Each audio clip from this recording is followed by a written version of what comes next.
Good morning, classmates and Dr. Wallace. My name is Raymond Nunez, and I'm a registered nurse and a student at Steele University in the DHSc program.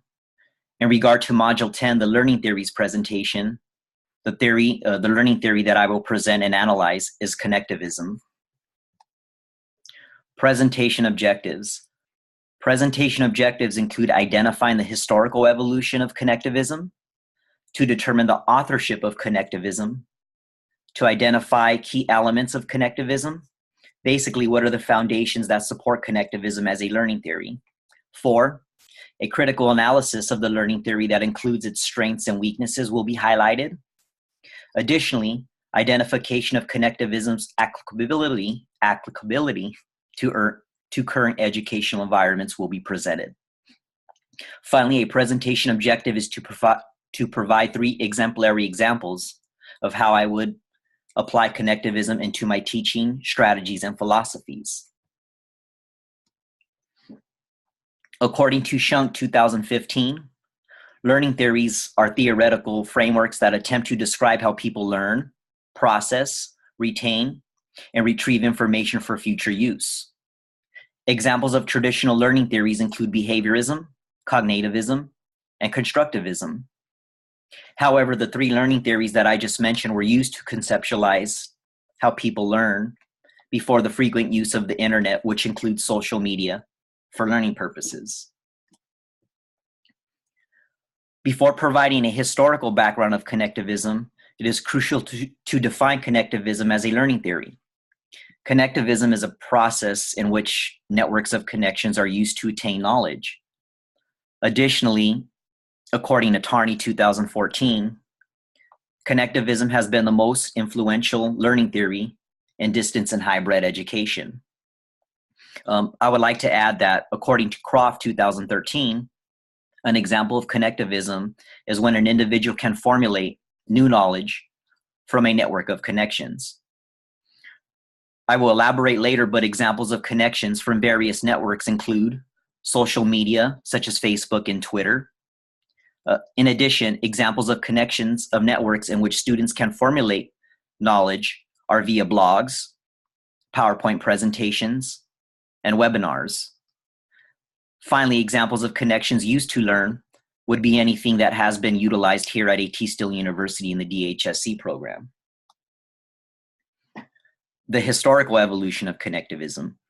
First, the use of technology in 100% online or hybrid courses and the use of online learning tools for educational purposes are extensively used by higher educational institutions, such as Steele University. Specifically, in regard to the historical history and evolution of Connectivism, according to Grant et al. 2015, provisions of distance education and online learning have been traced back to the mid-1990s. Concerning authorship, Tarney 2014, according to Tarney 2014, George Siemens, who is a writer and researcher, is considered one of the originators of Connectivism.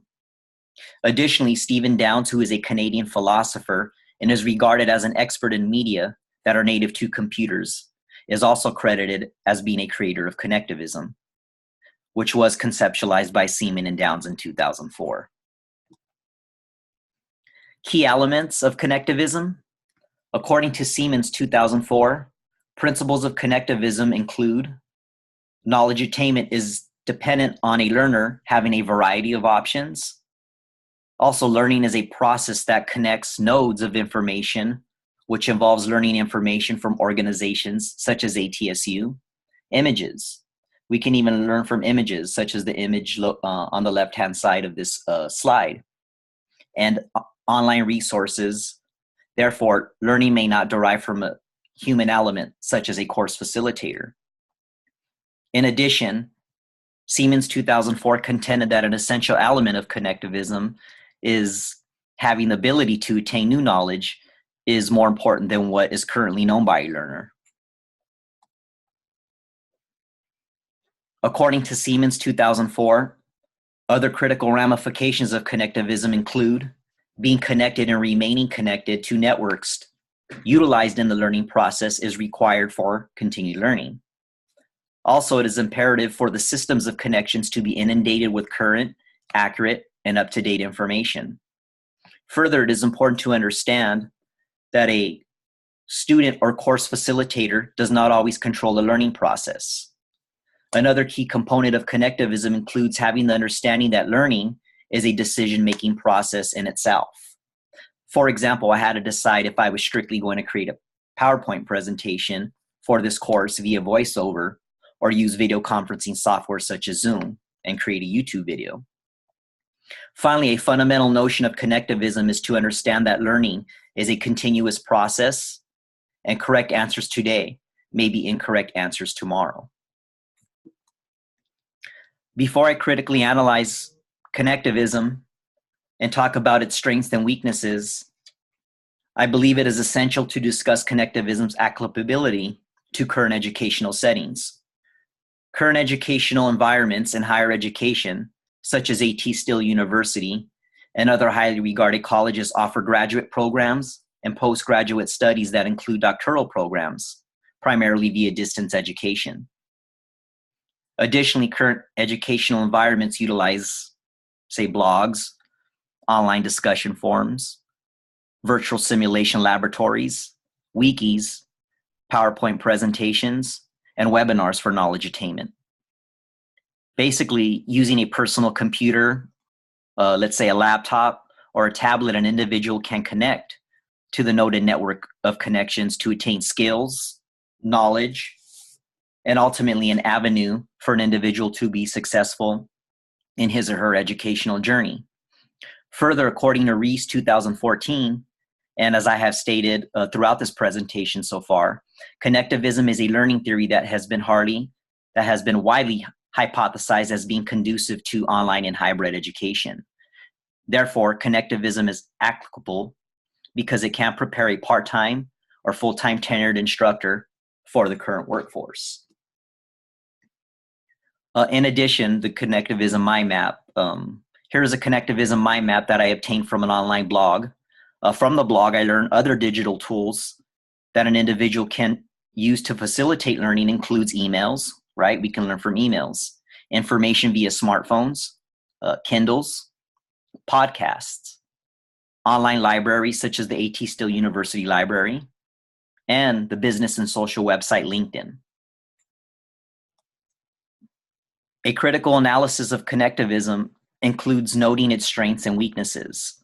First, because a significant premise of connectivism is to acquire knowledge through online resources, primary advantages of connectivism are the same or similar to advantages that would be included in distance education.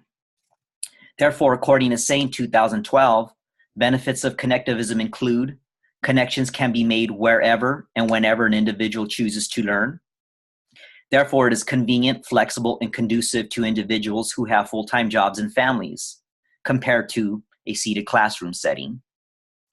Additionally, if a job position requires computer literacy, learning new networks of connections allows an individual to improve his or her digital skills. And there is a vast amount of information from the connections that can be assimilated quickly. Further, using provisions of connectivism is economical compared to learning via traditional learning methods at other major universities. A final advantage of connectivism as a learning theory is an individual can become a lifelong learner, and he or she can learn because they want to learn. And an individual does not need a positive reinforcement to learn unless there are some intrinsic motivational factors. Disadvantages of connectivism. Similar to the advantages of connectivism, disadvantages of the learning theory are directly related to the limitations that are prevalent in online learning. For example, according to Somson, Somaldo, and Zavalak 2015, because a significant premise of connectivism is to acquire knowledge through online resources, primary disadvantages include a uniform resource locator or URL may not be operable, or the URL may contain outdated or inaccurate information. Additionally, an individual cannot immediately clarify information he or she is not sure about until a course facilitator clarifies that information. And sometimes there is a lack of direct interaction with instructors. Additionally, according to SANE 2012, drawbacks of connectivism are a learner can become too dependent on electronic resources, which can lead to social isolation and an addiction to technology. A final disadvantage of connectivism that I will present is, according to COP 2008, it has been hypothesized that connectivism is a learning theory, is a teaching theory and not a learning theory. How would I apply connectivism to teaching concepts? First, I would use the learning theory by adding an assignment to a course syllabus that requires students to create a blog. According to Scalter 2015, blogs can aid students to develop creativity, improve his or her writing skills, and expand computer literacy. Additionally, blog writing helps with other aspects of learning. Say, for example, students can learn from their classmates' blogs, content, and teachers can also learn information from their student's blog. Further, blog writing can teach students how to manage the blog by using specific blogging applications such as Google Blogger. Finally, in regard to the effectiveness of blogging and its applicability to connectivism, learning how to use a blogging application or creating a blog that requires a student to provide a URL often requires students to use online tutorials that are provided by academic institutions, or information regarding blogs can be located on YouTube. Therefore, I believe blogging is an excellent example of how students can make various connections and apply connectivism. Creating grading rubrics. I also believe requiring students to create a grading rubric for an assignment is an excellent example of how to apply connectivism to teaching concepts, and creating grading rubrics will prepare a student for the workforce, especially if a student is aspiring to work at a community, state, or private college as a teacher. For example, a quick example, last quarter, I took DHSc 8430, which was a course that required students to learn provisions of curriculum and course design. A particular assignment was students had to create an assignment with a grading rubric. By creating a grading rubric, I used multiple online networks of connections and learned that grading rubrics require the noted course objectives to be measurable, preferably using Bloom's taxonomy. Therefore, if in the future a teaching position requires me to either create or revise a grading rubric that is located in a course syllabus, I will be able to do so. Finally, I believe requiring students to use video conferencing software such as Zoom or Google Hangout is an example of having students make connections by using online resources. For example, a student may not be proficient or frankly may not know how to use video conferencing software to create an effective PowerPoint presentation. Again, referring back to DHSc 8430, I was compelled to look at online tutorials to learn how to use Zoom. In addition, I used online tutorials to learn how to save a newly created Zoom file correctly. And I learned how to download the PowerPoint presentation, PowerPoint video on YouTube using online networks.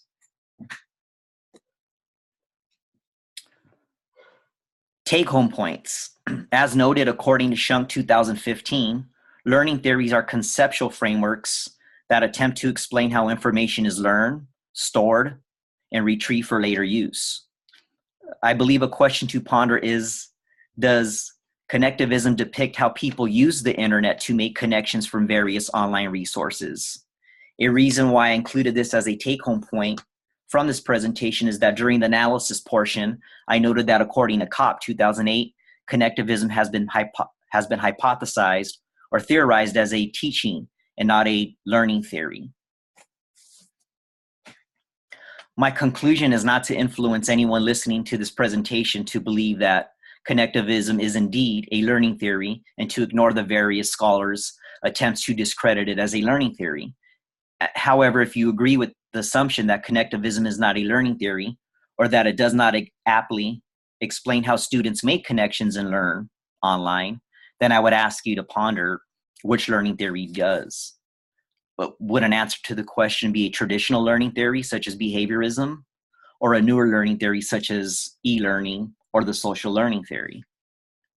Finally, I hope everyone learned from this presentation, and I anticipate my listeners now have a better understanding of what connectivism entails, which includes its authorship, its historical evolution, key principles of connectivism, its advantages and limitations, connectivism's applicability to current higher educational environments, and examples of how each of us students at A.T. Still University would use connectivism for teaching purposes.